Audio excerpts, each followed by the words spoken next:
former board member of FedEx was recently named to head up the USPS as the 76th Postmaster General. As David Steiner takes the helm, the Missouri Rural Letter Carriers Association is concerned about the possible privatization of the Postal Service. Chris Bryant is live in our newsroom after speaking to rural carriers about their concerns. Chris?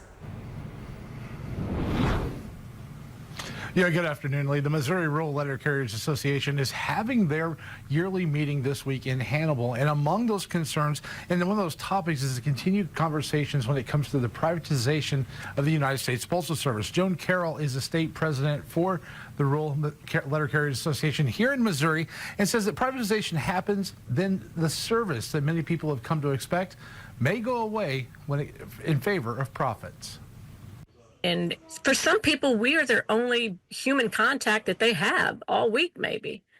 One could say rural letter carriers connect the countryside to the world. No, it's a two-way street. They take care of us, and we take care of them.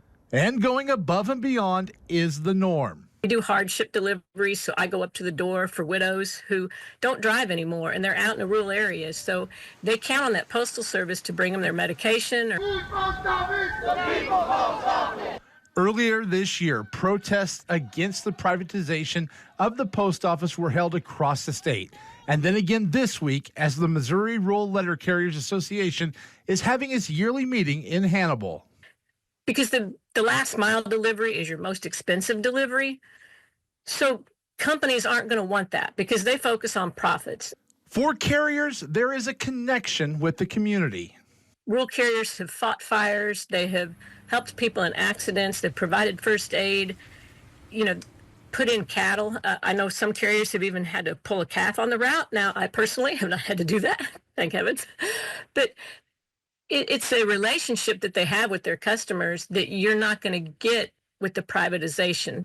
Now, with the new Postmaster General, rural carriers hope it remains about taking care of the customers. Like you said, it's a community, and that will be lost if you privatize because the emphasis will be on a profit instead of the people. And that's what we want. We want people over the profits.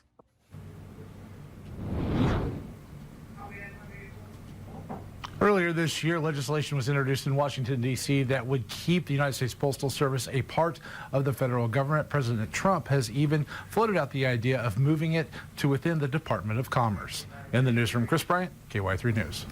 Let's bring